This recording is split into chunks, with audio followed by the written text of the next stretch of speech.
Hello everyone, welcome to another vlog by Aryan Brito Analysis ORG.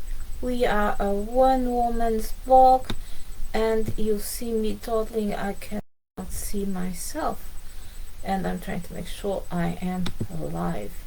How is everyone doing? I'm very okay, thank you. Today I'd like to discuss with you all the neo-colonialism cultural models around the globe, and this in the scope of discussing from Taliban to Puff Daddy, to see if we are really talking about neo-colonialism or life is just life. You can call me the woman with no makeup. Today actually I had olive oil on my face because facial creams are not working. However, I'm here to discuss with you this issue, which I find very, very pertinent and very, very important. What to say about the news that the Taliban banned all images, either videos, moving media, or just distribution of pictures of living things. Is that reasonable? Is it unreasonable? Considering that they tend cultural references, Western cultural references, point at Afghanistan as a primitive society. We have to ask who really is a primitive, because they seem to have got the gist of dealing with media. If you cannot win by joining them, just totally ban them and desert them. And perhaps that is something that people will not understand. In myself, I don't have their religion, I don't have their cultural references.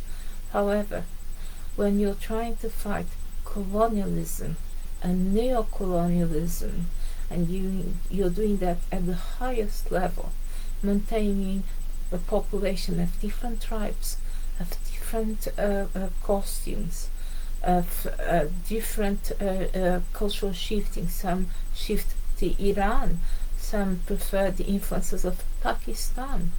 What do we say to them? Well, in my case, from a very ignorant woman, I say well done. Well done, because if you're trying to make sure that, for example, women stay in their role, love their husbands, do their duties without questioning anything out there. If you're trying to make sure that by distribution of images or other people controlling other people's images, women don't feel that their honor are being put in question individually and as group. If you're trying to make sure that there's no poisoning of the minds, of the liberties, of differences, of classism, of Orientalism, of Islamism, then I can only tell you, very, very well done. Truly, images, even to Christians, what you see might not be true. And we have a concept that other religions don't have, which is the concept of the devil. And the devil can shift many ways and even assume angels' forms. Are you a woman? Have you felt that had you closed your eyes to certain things, you have been that better wife? Have you ever felt that you were happy in a situation until someone told you, oh, you're being abused? Oh, that's not really a nice way of living. You're so poor. Oh, this and that. And you actually said, you know, I deserve better.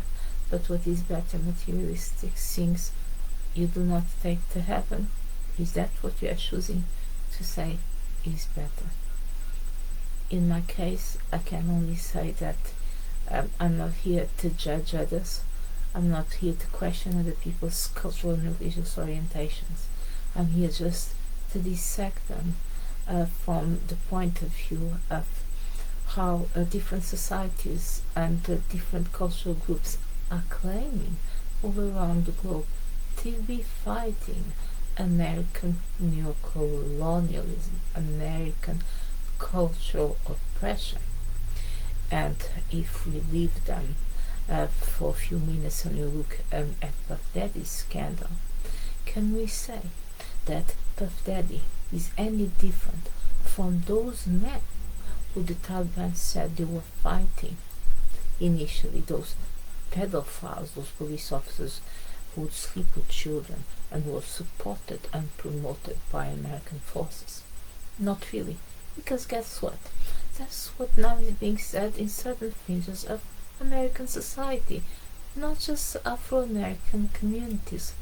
Caribbean, Latin American communities seem to believe that those who are bad, those who exploit children, are always the ones who are promoted at large by American neo-colonial powers. And if we have to say that, just look at Justin Bieber, one who people are spreading around, he's one of the victims. He has very serious racist jokes against blacks, namely that one about the chain, that what is the sound of a slave, this is the chain of the sound. You just have to, I am live again, give me 5 minutes. Sorry, I did warn one of my family members, but he forgot. Going back to Justin Bieber, if we look at his jokes, and you might even think perhaps Puff Daddy was an Iron Front, was promoted by the group who's behind Justin Bieber, a bunch of racists. Just look at his father-in-law. We don't know, but the reality is that people in groups, oppressed groups, seem to believe more and more that the models of neo-colonialism are elites who have nothing to do with them, but stain them by and large, stain them with homosexuality, stain them with pedophilia, who are largely attributed to Western society. And this is not from a racial point of view. Russians and other Eastern Europeans seem to believe that that is a problem of Western societies. What do I think? I think we are all animals, rational. If we are to say that Puff Daddy is behave like that because of trauma, post-traumatic stress disorder, which make people turn to sex, then what do you say of psychopaths? What do you say of people who seem to enjoy suffering of others? What do you say of sadists? What do you say of masochists, people who are brought up by sadists and only know that form of love? It might not have been about trauma. It might just have been about power itself. However, in Britain as well, we're experiencing models of neo-colonialism, which communities can question if this is really someone who represents us. There's a writer, Evariste Crystal. I believe she published a novel about the Windrush generation, and she described the main characters as homosexuals. The Afro-Caribbean community does not identify itself as an LGBTQ tolerant. They believe that homosexualism and lesbians are disgusting beings who shouldn't be called people. So how come a mixed race person like Evaristo, how come she's writing about something that she does not understand? The Caribbean culture, migration, acceptance, and homosexualism.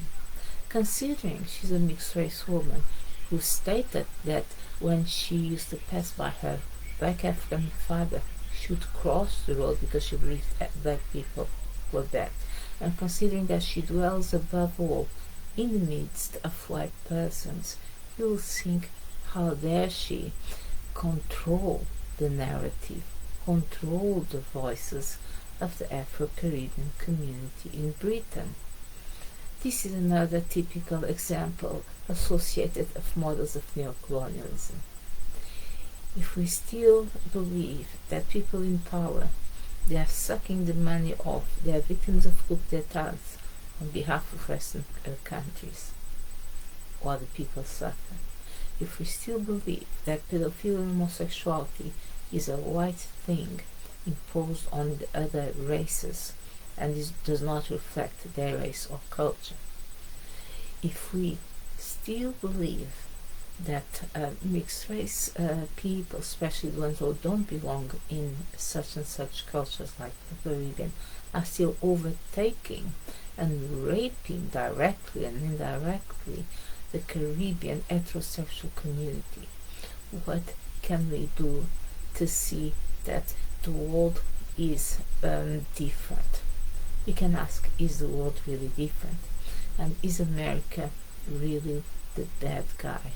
Are groups that dwell in America really the bad guy? You look at historical figures like Malcolm X. He was brought up by a white family, and what was one of his first jobs? Swinging innocent virgins, Afro-American innocent virgins, into prostitution. You think about all the historical characters, and they all seem to fit in the narrative that groups are being overtaken by this Western culture. If that is the case, where do you fit in with your emotions, with your values, with your love for capital?